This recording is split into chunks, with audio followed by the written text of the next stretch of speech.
नमस्कार, one India Hindi में आपका स्वागत है और मैं हूं आपके साथ विवेक। दुनिया भर में फैले कोरोना संकट के बीच अब वैक्सीन को लेकर भी अच्छी खबर आनी शुरू हो गई है। ऑक्सफोर्ड यूनिवर्सिटी और एस्ट्राजेनेका ने अपनी कोरोना वैक्सीन के फाइनल स्टेज के ट्रायल के रिजल्ट जारी कर दिए हैं। कंपनी ने कहा है कि उनकी कोविड-19 वैक्सीन 70% असरदार है। साइंस जर्नल लैंसेट में मंगलवार को ऑक्सफोर्ड यूनिवर्सिटी और एस्ट्राजेनेका की कोरोना वैक्सीन के आखिरी फेज के ट्रायल के रिजल्ट प्रकाशित हुए हैं, जिनमें टीके के औसतन 70% मामलों में असरदार होने की बात कही गई है और जल्द ही इसके आम जन के लिए उपलब्ध हो जाने की उम्मीद जाहिर की गई है। ऑक्सफोर्ड और एस्ट्राजेनेका पहली कंपनी बन गई है जिन्होंने वैक्सीन के फाइनल स्टेज के रिजल्ट जारी किए हैं।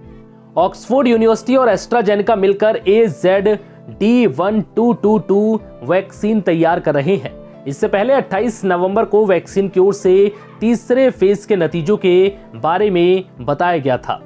तीसरे फेज के ट्रायल में ऑक्सफोर्ड यूनिवर्सिटी और एस्ट्राजेनेका की वैक्सीन कोरोना संक्रमण से बचाव में 70% तक असरदार रही थी।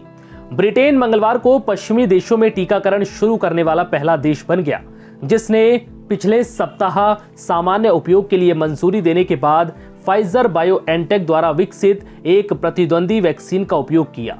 ऑक्सफोर्ड वैक्सीन ग्रुप के निदेशक एंड्रयू पोलार्ड ने कहा है कि लैंसेट में प्रकाशन से पता चला है कि डेवलपर्स पारदर्शी रूप से डेटा साझा कर रहे थे।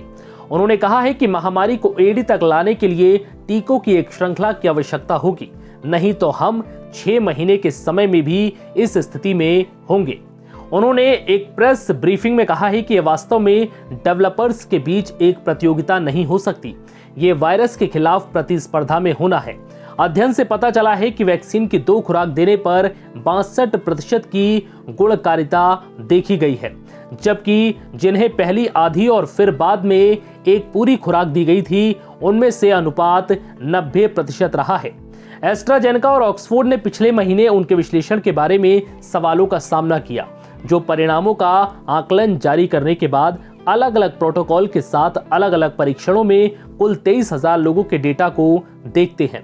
ये छोटे समूह पर केंद्रित थे जिन्हें गलती के कारण शुरुआती आधी खुराक दी गई थी। मंगलवार के अध्ययन ने पुष्टि की है कि 1367 प्रतिभागियों के इस समूह में 55 वर्ष से अधिक आयु के वयस्क शामिल नहीं थे। लेखकों ने कहा है कि उन्हें लैंसेट सहकर्मी समीक्षकों को अतिरिक्त विश्लेषण प्रदान किया गया है, जिन्होंने सुझाव दिया कि आधे खुराक समूह के लिए बेहतर परिणाम उम्र के अन्य कारकों से कम नहीं थे, लेकिन उन्होंने कहा है कि और अधिक शोध की आवश्यकता होगी। फिलहाल इस वीडियो में इतना ही। नमस्कार।